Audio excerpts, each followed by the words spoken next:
আসসালামু আলাইকুম।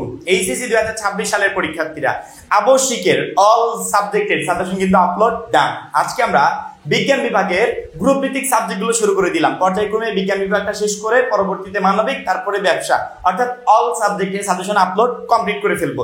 আজকে আমি তোমাদের পদার্থবিজ্ঞান প্রথম পত্রের সাজেশনটা দিয়ে দিব, পর্যায়ক্রমে অন্যান্য পত্রগুলো ইনশাআল্লাহ আপলোড করে দিব। তোমরা জানো যে আমাদের টোটাল 75 মার্কের পরীক্ষা হবে, কিন্তু থাকবে হচ্ছে 100 মার্ক, যেখানে আমাদের প্র্যাকটিক্যালে থাকবে 25। প্র্যাকটিক্যালের এই 25 কিভাবে শিক্ষকদের কাছ থেকে আদায় করে নিতে হয় সেটা প্র্যাকটিক্যাল পরীক্ষার আগ মুহূর্তে আমি বলে দিব। আজকে তোমাদের এই 50 এবং এই 75 মার্কের সাজেশনটা ইনশাআল্লাহ দিয়ে দিব। আমি যে গাইডলাইন গুলো দিব সেই অনুযায়ী যদি পড়তে পারো ইনশাআল্লাহ এই 75 মার্কই তোমার কমন থাকবে। পদার্থবিজ্ঞানে আমাদের টোটাল চ্যাপ্টার কয়টা? 10টা। 25 সালের মতো কিন্তু কোনো শর্ট করে বা অন্যান্য কিছু কোনো অপশন নাই, ফুল বই পড়াশোনা করে পরবর্তীতে পরীক্ষা দিতে হবে। যতগুলো চ্যাপ্টার ছিল টোটাল চ্যাপ্টার গুলো পূর্ণাঙ্গ সময়ে পূর্ণাঙ্গ নম্বরে আমাদের এই পরীক্ষাটা অনুষ্ঠিত হবে। সেই ক্ষেত্রে কোনো চ্যাপ্টারকে অবহেলা করে ফেলে দেওয়ার মতো কোনো স্কোপ নাই। তবে আমাদের জন্য সুন্দর একটা সুযোগ আছে। সুযোগটা হচ্ছে সৃজনশীল প্রশ্ন লিখতে হবে 5 সেট। পরীক্ষায় আসবে কয়টা? 8টা। 8টার ভিতর থেকে 5টা লিখতে হবে। তার মানে আমাদের সবগুলো চ্যাপ্টার পড়ার কোনো প্রয়োজন আছে? এখন বলতে পারো ভাইয়া সবগুলো চ্যাপ্টার তো এমসিকিউর জন্য পড়তে হবে। হ্যাঁ, এমসিকিউর জন্য পড়তে হয় একরকম ভাবে, আবার সিকিউর জন্য পড়তে হয় একরকম ভাবে। সিকিউর জন্য যখন আমি স্টাডি করব এক একটা চ্যাপ্টারের পিছনে আমার ঘন্টার পর ঘন্টা, ঘন্টার পর ঘন্টা, দিনের পর দিন সময় নষ্ট হবে সেই চ্যাপ্টারের টোটাল এভরিথিং কমপ্লিট করার জন্য। অথচ ওই চ্যাপ্টার থেকে পরীক্ষায় প্রশ্নই আসবে না, তাহলে এত সময় নষ্ট করার কোনো দরকার আছে? আমি শুধুমাত্র ওই চ্যাপ্টারগুলো পড়বো যে চ্যাপ্টারগুলোর উত্তর পরীক্ষাতে আমি করতে পারবো, যে চ্যাপ্টারগুলো থেকে 100% প্রশ্ন কমন আসবে। প্রথমত আমি তোমাদেরকে অধ্যায় ভিত্তিক সেই সাজেশনটা দিয়ে দিব, যে চ্যাপ্টারগুলো 2026 সালের জন্য সবচেয়ে গুরুত্বপূর্ণ, যেগুলো থেকে ইনশাআল্লাহ পরীক্ষায় তোমরা প্রশ্ন কমন পাবে। তোমরা শুধুমাত্র ওই চ্যাপ্টারগুলো পড়বে, অল্প চ্যাপ্টারের উপর বেশি সময় দিলে হবে কি ওই চ্যাপ্টারের খুঁটিনাটি যা কিছু আছে সবকিছু তোমার কমপ্লিট হয়ে যাবে। প্রথমত 1 নাম্বার চ্যাপ্টার ভৌত জগৎ পরিমাপ, এই চ্যাপ্টারটাকে আমি স্কিপ করছি। 2 নাম্বার ভেক্টর, ইম্পর্টেন্ট একটা অধ্যায়। 3 নাম্বার গতিবিদ্যা ইম্পর্টেন্ট। 4 নাম্বার নিউটনিয়ান বলবিদ্যা, এটাও ইম্পর্টেন্ট। 5 নাম্বার কাজ শক্তি ক্ষমতা, এইটাও ইম্পর্টেন্ট। এই 4টা অধ্যায় থেকে 1 2 3 4 এই 4টা অধ্যায় থেকে 3 সেট প্রশ্ন যে কমন পাবে এতটুকু নিশ্চিত থাকবো। অর্থাৎ এই 4টা অধ্যায় কমপ্লিট করলে এখান থেকে 3 সেট প্রশ্ন ইনশাআল্লাহ কমন পাবে। পরবর্তীতে শর্ট করে দিই একেবারে, এইগুলো থেকে যে কমন আসবে না তা না, 8টা সৃজনশীল প্রশ্ন আসবে, তার ভিতর প্রায়গুলো চ্যাপ্টারই থাকবে। কিন্তু তুমি যখন এই 4টা চ্যাপ্টার পড়বে তুমি এতটুকু নিশ্চিত থাকবে যে 3টা প্রশ্ন আমি পরীক্ষার হলে কমন পাচ্ছি। পরবর্তীতে 8 9 10 এই 2টা অধ্যায় থেকে 2 সেট প্রশ্ন পরীক্ষায় কমন থাকবে। তার মানে 3 2 5 সেট প্রশ্ন হয়ে গেল। তাহলে আমাদেরকে পড়তে হবে 2 3 4 5 8 9 10 এই 4টা থেকে 3টা, এই 3টা থেকে 2টা, এই টোটাল 5 সেট প্রশ্ন ইনশাআল্লাহ পরীক্ষায় কমন আসবে। লাগবে কয়টা? 5টাই লাগবে।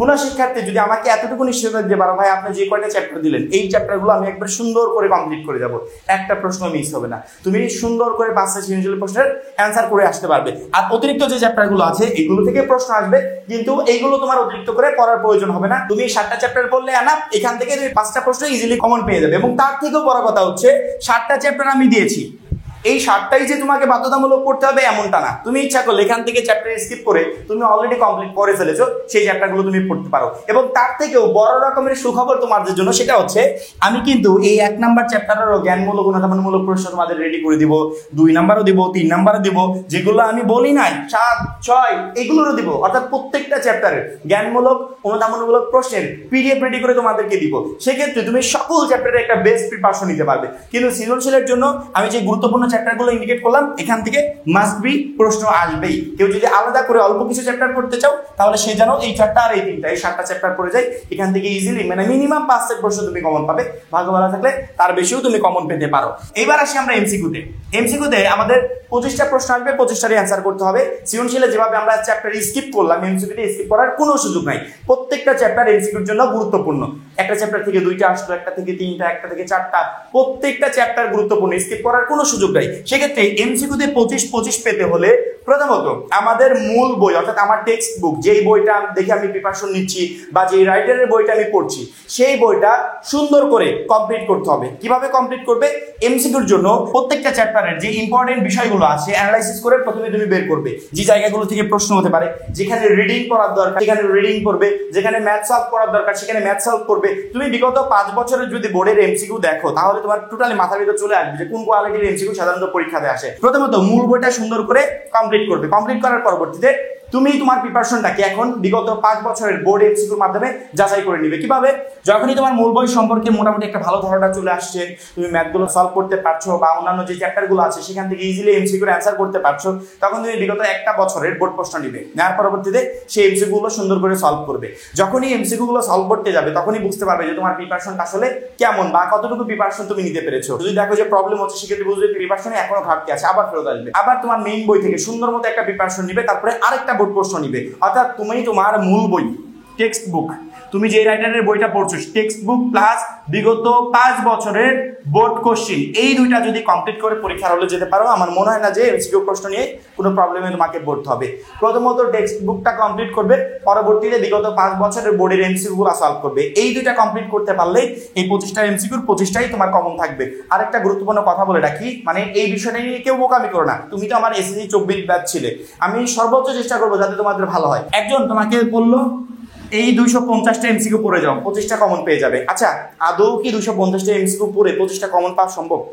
এইভাবে যদি কেউ বলতে পারতো তাহলে আমার মনে হয় না যে এত বই পড়ার প্রয়োজন হতো।